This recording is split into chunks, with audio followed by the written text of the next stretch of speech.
Hello and welcome to Climbing Daily. Recently we spent time with Tom Randall and Pete Whittaker in Norway as they were working Recovery Drink. Now the full film was released last week, but this is an interview about the whole process that goes into climbing such a difficult route. Hi, I'm Tom. And I'm Pete, and we're out here in Norway and we're trying Recovery Drink.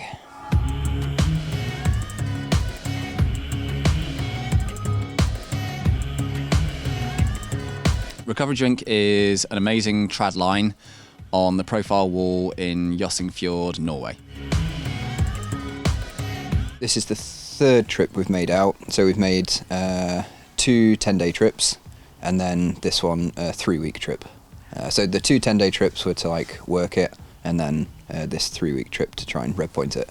I first saw Recovery Drink on a video on the internet that I randomly came across one evening where I saw Nico Fabres trying this amazing looking project on the profile wall, and he was taking big whippers, trying this really hard finger crack climb, and I think it said in then that it was the hardest crack he'd ever tried, so I thought, whoa, this looks mega. We are in the final part of the Redpoint journey. I'm not going to say how much ups and downs there are, other than there are multiple ups and multiple downs. And yeah, it's the last part of that process. Oh, there's just absolutely no way you can do it without any wind. It feels desperate even in isolation. A couple of days ago, it felt fine. Initially when we first got on it, the weather was totally awful and it was freezing cold. And obviously when you first get on something, you're just checking it out. And we did we pulled a few moves and then grabbed some cams. And then I remember just going through the crux section of the route and placing these aliens, and I was like, oh my god, where are the footholds? And I just remember locking off on these placed aliens and then trying to clip them. I was like, crikey, I can never get up this thing. Yeah, good.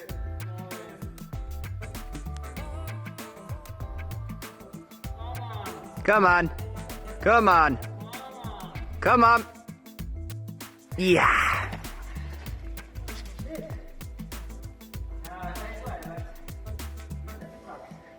I think with time, you break things down and stuff that feels impossible starts to feel less impossible. Because we have this approach of probably the route is a bit beyond us. It makes us prepare well for it and break it down.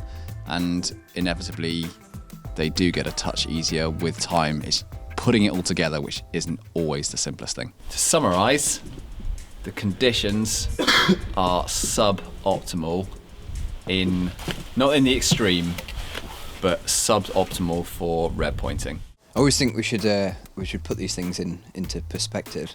And the first ascensionist has climbed multiple 9As, and the second ascensionist has climbed 9A plus, whereas Tom here has climbed 8B plus on sport. Have you? 8C? Yeah. When you've been clipping bolts? Debatable. I would say solid 8B. Solid 8B, yeah. So we're on a good day. Yeah, I would say. I know it's a crack, but we are punching above our weight. But that's usual. That's standard behaviour, isn't it? It's only suboptimal because we're not strong enough. And if we were stronger, then we'd be fine. Why is it so hard?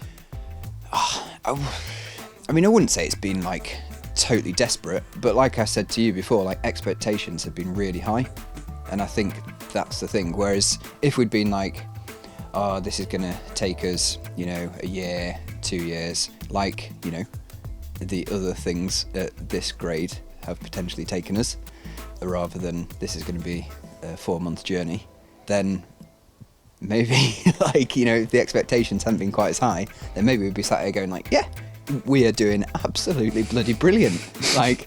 We've had 15 to 20 sessions on the route and we've nearly done it. I think it's just because expectations are high. So, I mean, that's what it is.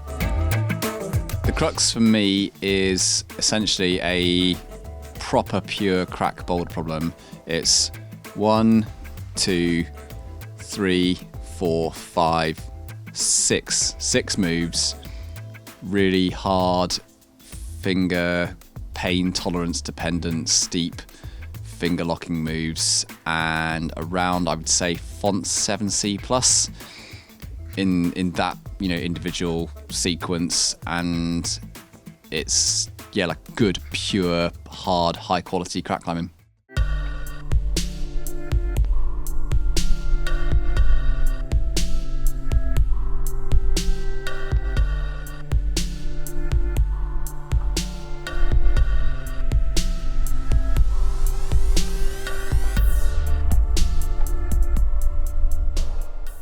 For me, I've got a slightly different sequence, a mixture of using finger crack techniques, and then a little bit of using face holds, and then a little bit of like heel and foot jamming and stuff like that. Some weird heel foot jamming techniques. So a mixture of everything, not pure crack, not pure face climbing, just a bit of everything.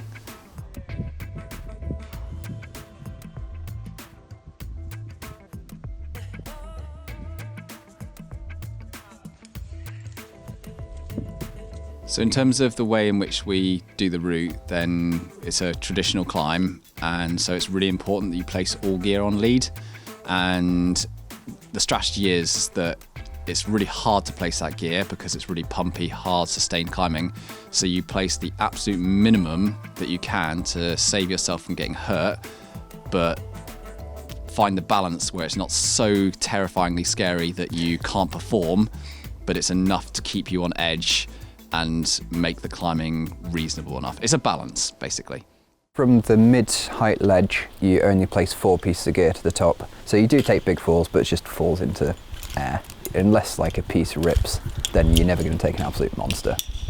If and when I do this route, it will be essentially a stepping stone and another part of this obsession I've got with ticking loads of the hardest crack climbs. And as you probably know, I've got this spreadsheet, and I think I've shown it to you before, on my computer, which I'm trying to slowly turn all the red cells into green ones by ticking all the really hard routes, and this is a really important one, very, very high up on that list. We're observing how this route looks really easy when you come up above and look from the back. And all the jams look really massive, and I don't really know why we're falling off.